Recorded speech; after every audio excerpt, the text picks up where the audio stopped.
Opa, oficialmente gravando mais um vídeo aqui pro meu canal. Me chamo Caio Esper, sou estudante de medicina e sejam muito bem-vindos. Galera, é o seguinte, no vídeo de hoje eu vou ensinar para vocês como estudar da melhor forma possível por meio de livros didáticos. Eu sempre recebo essa dúvida, recebo no Instagram, recebo no YouTube, sempre. E por quê? Porque eu sempre indico aqui para vocês estudarem por livros didáticos, estudar pelo Guyton, estudar pelo Silverthorne, estudar pelo... Enfim, depende do seu período. E qual que é a dificuldade, né? E por que muita gente hoje, né, é muito comum as pessoas estudarem, por exemplo, pegarem o Guyton, só o Guyton para resolver um roteiro? Porque, cara, a nossa capacidade de interpretação diminuiu muito ao longo do tempo. E não só isso, né? Hoje a gente tem muito mais ferramentas, tem o GPT, tem aulas no YouTube, hiperestimuláveis, e a gente simplesmente não consegue parar lá no Guyton e começar a estudar igual a gente fazia, igual os estudantes de medicina faziam antigamente. Só que, cara, tem muito benefício em estudar pelos livros. Por quê? Porque é a fonte primária do conhecimento. Então, por exemplo, Caio, é bom assistir videoaula? Depende. Por quê? Porque vai depender do professor. Porque o professor pode muito bem mal interpretar o livro, por exemplo, e te passar informações erradas. O professor pode muito bem... Enfim, depende. É óbvio que tem professores muito bons, que as aulas são muito boas, mas, cara... mesmo assim, é interessante você ter a capacidade de pegar o livro, extrair informações dele e conseguir aprender por meio do livro. Isso é extremamente importante. E o segundo fator de ser importante também é que, cara, por exemplo, hoje você pode assistir uma videoaula de algum assunto, se você precisar. Por exemplo, cara, eu não quero estudar... rim, né? Eu não quero estudar, sei lá, função hepática por meio do Guyton, vou estudar por meio de videoaulas. Pode. Mas, cara, quando você formar e ter acesso, e ter que pesquisar novas coisas, ou surgir coisas em artigos, você vai precisar ter a capacidade de ler artigos, você vai precisar ter a capacidade de interpretar por si só, porque não vai ter videoaula para sempre dos assuntos mais novos, por exemplo. Tudo isso para falar, cara, você precisa saber interpretar. Você precisa... Caio, o Guyton é impossível. Não é. A galera formou 10 anos atrás só por livros e aulas da faculdade. Mas, cara, tem que aprender a estudar por livro. Mas muita gente não sabe, então essa é a razão desse vídeo aqui existir. Então, bora lá. Qual que é a primeira coisa? É o seguinte, definir o que vai estudar. Caio, isso é óbvio. Sim, mas, cara, é definir os objetivos. Por exemplo... vamos supor que você está no ciclo clínico e está estudando alguma doença, Chagas, por exemplo. Cara, se você não souber, aliás, o que você vai estudar das Chagas, o estudo vai ser meio vazio, você não vai conseguir coletar as informações de um jeito efetivo. Então, por exemplo, a minha faculdade, sempre que eu vou ter uma aula, eu estudo pelo método PBL. Eles disponibilizam o roteiro do que você precisa saber daquele assunto. Então, por exemplo, aula de Chagas que eu vou ter, na sexta-feira eu vou ter uma tutoria, eu tenho lá os roteiros. Aliás, eu tenho um roteiro com os objetivos do que eu tenho que saber da doença, né? Agente etiológico, modo de transmissão, vetor, fisiopatologia e por aí vai. Então, a primeira coisa é saber o que vai estudar. Se você está num método ativo, provavelmente você tem acesso aos roteiros que a faculdade disponibiliza. Caio, minha faculdade não disponibiliza isso. Aí tá mais difícil. Aí você tem que pegar os objetivos, né? Você tem que ser autônomo e pegar os objetivos a partir das aulas, né? Então, por exemplo, Caio, eu tive uma aula de malária. E ele falou sobre tais assuntos. Então, provavelmente, na próxima aula de outra doença, ele vai pegar os mesmos parâmetros, entendeu? Tem que ser esperto nisso. Caio, estudo numa faculdade que é tradicional. Então, mais fácil ainda, você vai ter uma aula e vai estudar depois da aula. Você vai revisar, você vai se guiar pelos tópicos que o professor discorreu na aula. Muito mais fácil. Então, saber o que vai estudar. Depois, selecionar as referências. A gente tem inúmeras referências. Geralmente, o professor ou a faculdade disponibiliza isso também. Mas, Caio, não disponibiliza. Então, vai nas mais famosas, mais tradicionais. Por exemplo, estou estudando agora... Aqui. Vou pegar aqui, estou estudando inclusive Chagas, tá? A faculdade disponibilizou 3 documentos do Ministério da Saúde para a gente estudar.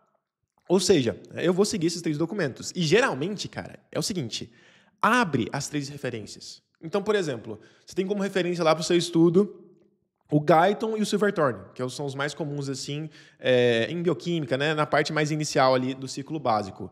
Cara, abre os dois. Eu sei que o Guyton ele é muito mais completo, pelo menos eu acho muito mais completo, muito mais...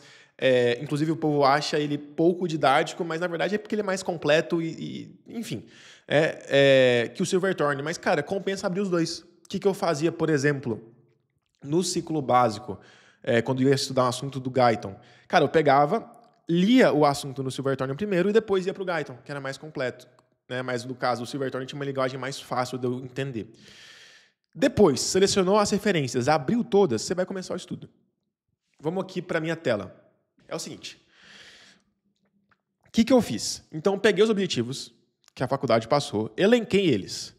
Peguei as referências e abri elas. O que acontece? O que eu vou fazer? Por exemplo, eu estou com essa referência aqui, que é o Guia de Vigilância em Saúde, é o volume 2. Cara, por exemplo, caracterizar a doença de Chagas. Eu vou achar onde está isso. E é geralmente a parte inicial aqui. Bom, achei. O que acontece? O que eu vou fazer? Tem duas formas de eu fazer. É sempre uma forma mais ativa, e que você aprende mais, ou seja, você precisa de menos repetições, aliás, não é aprender mais, você precisa de menos repetições para aprender. E tem um método mais passivo, que você vai precisar de mais repetições. Qual que é melhor? Cara, eu acho melhor o método mais ativo, porque você precisa de menos repetições, você gasta menos tempo. Eu tenho pouco tempo, né? Inclusive está acabando o meu tempo aqui para gravar esse vídeo, mas olha só. Prefira um método mais ativo, porque necessita de menos repetições. Então, o que eu faço? Cara, a descrição da doença é o primeiro objetivo aqui. Eu vou copiar e colar as coisas aqui? Não vou. Por que eu não vou? Cara, porque é o seguinte, pensa. Copiar e colar. Você está exercitando a sua mente? Você está pensando nisso? Não, não está. O que eu vou fazer? Cara, primeiro, eu vou ler essa parada toda aqui. Eu vou ler essa descrição inteira aqui. Mesmo que nessa descrição específica... não, aliás, tenha mais coisa que não responda o objetivo. Mas eu vou ler isso aqui tudo, o parágrafo inteiro. Aliás, não só o parágrafo, né? Essa parte inteira. Lendo, o que eu vou fazer depois? Cara, tem uma leitura que é passar o olho, né, e realmente ler, e realmente entender as palavras, e depois eu vou me explicar isso. Eu vou ler com mais calma, me explicando parágrafo por parágrafo. Caio, isso demora demais. Demora. Mas como um método mais ativo, você vai precisar de menos repetições. Então, no final das contas, vai demorar menos. Então, eu vou ler aqui parte por parte e vou me explicar. Eu também marco aqui, no caso aqui eu não marquei, que eu estava passando mais rápido, eu marco os pontos mais importantes. Depois de ler e me explicar, o que eu faço? Eu me explico escrevendo. Eu escrevo aqui no roteiro do Notion. Inclusive, eu ando com os dois do lado. Ou às vezes eu pego o iPad e coloco o guia aqui, o livro aqui, entendeu? Então, conceito. Li isso aqui e consegui responder. Respondo com as minhas palavras. Sempre tem a opção de você copiar e colar e ficar lendo. Só que, cara, é muito menos efetivo. Apesar de, na teoria, parecer mais rápido e gastar menos mão, gastar menos músculo, cara, você aprende menos. Você vai precisar de mais repetições para aprender da mesma forma. Pegou? Ficou claro? Então vamos lá. Vetores. Eu vou copiar e colar isso aqui? De forma nenhuma. De forma alguma. Eu vou ler, passar a primeira olhada, mais rápida. Depois eu vou ler parte por parte, parágrafo por parágrafo, e me explicar parágrafo por parágrafo. Tem algumas coisas aqui, por exemplo... isso aqui era irrelevante para o meu roteiro. Então, cara, eu nem me expliquei isso aqui. Você tem que saber também pular as coisas que não precisa. Por exemplo, deixa eu ver se tem outra coisa que a gente não usou aqui nesse roteiro em específico, mas que a gente vai usar em outras coisas.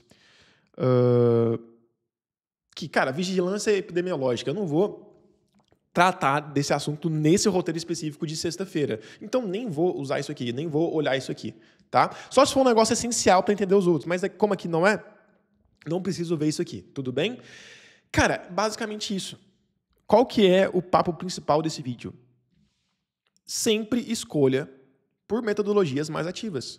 Então, por exemplo, que muita gente faz quando tem lá, quando vai estudar por livro e tem o livro digital? Cara, copia e cola os tópicos do livro. Isso é bom? Isso pode ser usado? Cara, é ruim. E confesso, eu já usei isso, eu já fiz isso. Mas como que eu fiz isso? Eu fiz isso e eu sempre me arrependi. Por quê? Porque eu sempre tive que revisar mais vezes. Eu sempre tive que me explicar mais vezes. Então, sempre que você adotar por métodos mais passivos, ou seja, copiar e colar, estudar sem se explicar, só ler sem falar, cara, você sempre vai precisar de mais repetições. Então, é sempre um joguinho. Tá? Você pode estudar desse jeito, mas vai precisar repetir mais. Você pode estudar de um jeito mais elaborado, mais ativo, você vai repetir menos. Entendeu? Eu sempre tento optar por um estudo mais ativo. Tudo bem? Basicamente é isso.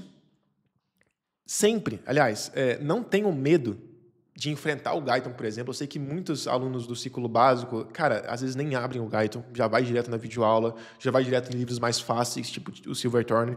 Cara, não tenha medo.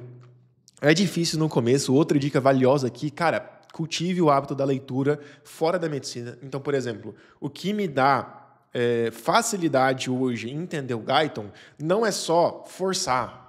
Tudo bem que, por exemplo, você tem que forçar mesmo, não está entendendo, lê de novo, não está entendendo, se explica. Mas não é só isso. Cara, eu leio muito fora da medicina. Então, eu leio muito, por exemplo, Crime e Castigo. Né? Aliás, leitores mais complexos, Machado de Assis, Crime e Castigo do Dostoiévski. Cara, e esses livros me prepararam para uma linguagem mais complexa, mais rebuscada. E essa melhora na interpretação vai ajudar você não só no Guyton, em ler o Guyton, por exemplo, mas vai ajudar na vida inteira, na capacidade interpretativa da vida inteira, né? Em todas as situações da vida. Então, cara, é muito benéfico para você estudar por livros e também ler livros além do estudo. Indico para vocês Machado de Assis, indico para vocês Dostoiévski, Dias Gomes e por aí vai. Tudo bem?